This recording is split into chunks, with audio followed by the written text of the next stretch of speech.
అభివృద్ధి శాఖకు 22,942 కోట్లను కేటాయించాలని నేను ప్రతిపాదిస్తున్నాను. పర్యావరణం, అటవీ, విజ్ఞాన శాస్త్రం, సాంకేతిక శాఖ 2019-20 మధ్యకాలంలో పరిపాలనా వైఫల్యాల కారణంగా ఎర్రచందనం అక్రమ రవాణా, అక్రమ గనుల తవ్వకం, అటవీ భూముల ఆక్రమణ వంటి ఘటనలు చోటు చేసుకున్నాయి. ఆంధ్రప్రదేశ్ను హరితాంధ్రప్రదేశ్గా తీర్చిదిద్దడం మా లక్ష్యం.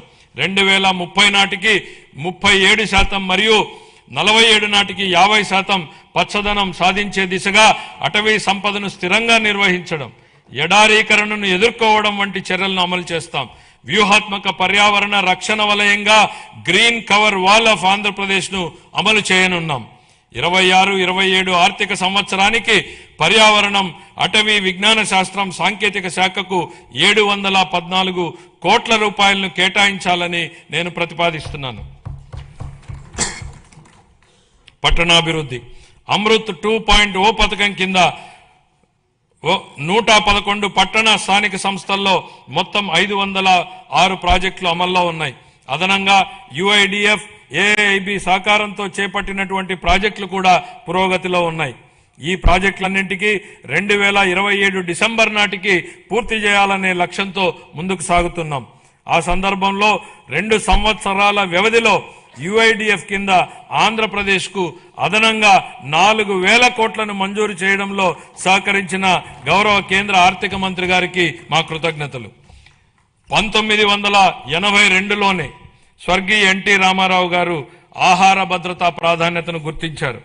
అదే స్ఫూర్తితో మా ప్రభుత్వం 204 అన్నా క్యాంటీన్లను నిర్వహిస్తోంది. 2000 మార్చి నాటికి వాటి సంఖ్యను 275కు పెంచి అతి పేద ప్రజలకు కూడా తగిన ఆహారం అందుబాటులో ఉండేలా చేసి ఆకలిని నివారించడమే మా లక్ష్యం. విశాఖపట్నం మరియు విజయవాడ వంటి ప్రధాన నగరాల్లో ఆధునిక మెట్రో రైలు వ్యవస్థలో ప్రయాణించే కళ త్వరలో సాకారం కానుంది. ప్రధానమంత్రి ఆవాస్ యోజన, ఎన్టీఆర్ నగర్స్ కింద ఆర్థికంగా బలహీన వర్గాలకు చెందిన కుటుంబాలకు 25 లక్షల గృహ పట్టాలు, ఇళ్లను అందించి సొంత ఇంటి కలను నెరవేర్చడమే మా ప్రభుత్వ లక్ష్యం. అమరావతి ప్రజల రాజధాని. మా ప్రజల రాజధాని అమరావతి అభివృద్ధికి మద్దతు అందించిన గౌరవ ప్రధానమంత్రి శ్రీ నరేంద్ర మోడీ గారికి హృదయపూర్వక కృతజ్ఞతలు. ఆంధ్రప్రదేశ్ శాశ్వత రాజధానిగా అమరావతికి చట్టబద్ధత హోదా కల్పించే ప్రక్రియ ప్రారంభించినందుకు ఆయనకు ప్రత్యేక ధన్యవాదాలు. వివిధ ఆర్థిక సంస్థల ద్వారా స్వయం సమృద్ధి నమూనాలో నిధులను సమీకరించి పనులను వేగవంతంగా ముందుకు తీసుకెళ్తున్నాం. 57,868 కోట్ల విలువైన 97 పనులకు పరిపాలనా అనుమతులు జారీ చేశాం. ఇది మా ప్రభుత్వం ప్రజల రాజధాని అమరావతిని నిర్మించాలనే నిబద్ధతకు స్పష్టమైన నిదర్శనం. 2026-27 ఆర్థిక సంవత్సరానికి మున్సిపల్ పరిపాలన మరియు పట్టణాభివృద్ధి శాఖకు 14,539 కోట్లను కేటాయించాలని నేను ప్రతిపాదిస్తున్నాను.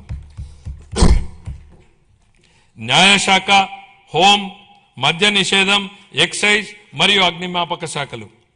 మంచివారు భయపడనప్పుడు చెడు శక్తులు బలహీనమవుతాయన్నటువంటి రొనాల్డ్ రీగన్ సూక్తిని గుర్తు చేస్తూ తీవ్ర వాతావరణ పరిస్థితుల్లోనూ, పండగల సమయంలోనూ, అత్యవసరాలు, విపత్తులు, ప్రజా కార్యక్రమాలలోనూ సమయంలోనూ